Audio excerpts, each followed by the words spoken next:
జన్మదిన శుభాకాంక్షలు తెలియజేస్తున్నాము. దయచేసి మీ మధ్యకు సంతోషంగా పాటలు పాడుకుంటూ వచ్చాము.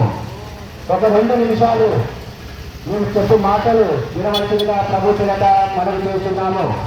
యేసుక్రీస్తు ప్రభు ఈ లోకంలో జన్మించిన జన్మదినము ప్రపంచమంతటా కూడా జరుపుకుంటున్నారు.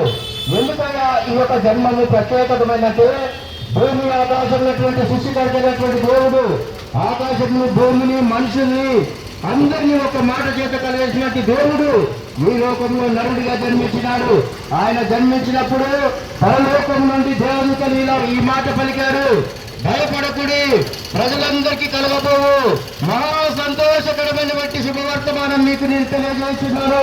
అదేమనగా దావీదు పట్టణమందు నేడు రక్షకుడు మీకు పుట్టి ఉన్నాడు, నీ కొరకు పుట్టి ఉన్నాడు.